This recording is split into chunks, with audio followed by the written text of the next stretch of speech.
ছন্দ আর শক্তি সামর্থ্যে ক্লাব বিশ্বকাপের ফেভারিটদের ছোট তালিকায় আছে পিএসজি। কিছুদিন আগেই জয় করেছে উয়েফা চ্যাম্পিয়ন্স লিগের শিরোপা, অপ্রতিরোধ্য মৌসুম কাটিয়ে জিতেছে ট্রেবল।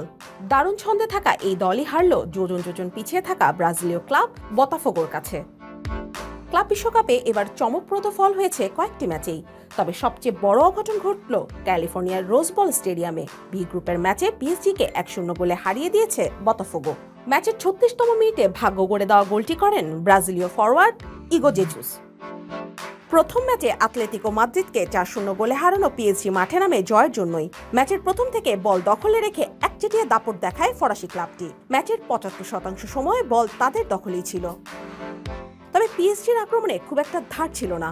গোলপোস্টে 16টি শট নিয়ে মাত্র 2টি লক্ষ্যে রাখতে পারে ক্লাবটি, যেগুলো ঠেকিয়ে দেন বতাফোগোর গোলরক্ষক জন। ওয়ালটন আবারও মিলিনিয়ার অফারে ওয়ালটন ফ্রিজ কিনে আপনিও হয়ে যেতে পারেন মিলিয়নিয়ার।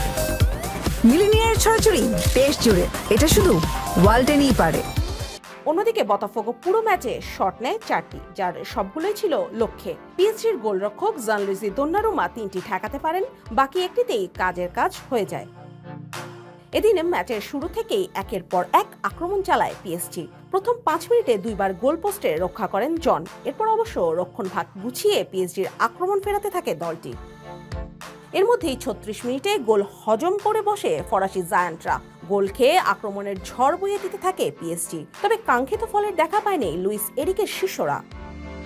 প্রথম ম্যাচে সিয়াটল সাউন্ডার্সকে 2-1 গোলে হারিয়ে দিয়েছিল বতাফোগো। টানা 2 জয়ে এখন তারা গ্রুপের শীর্ষে। ক্লাব বিশ্বকাপে 32 দলের মধ্যে ব্রাজিলের ক্লাব 4টি, 4 ক্লাবই এখনো পর্যন্ত অপরাজিত।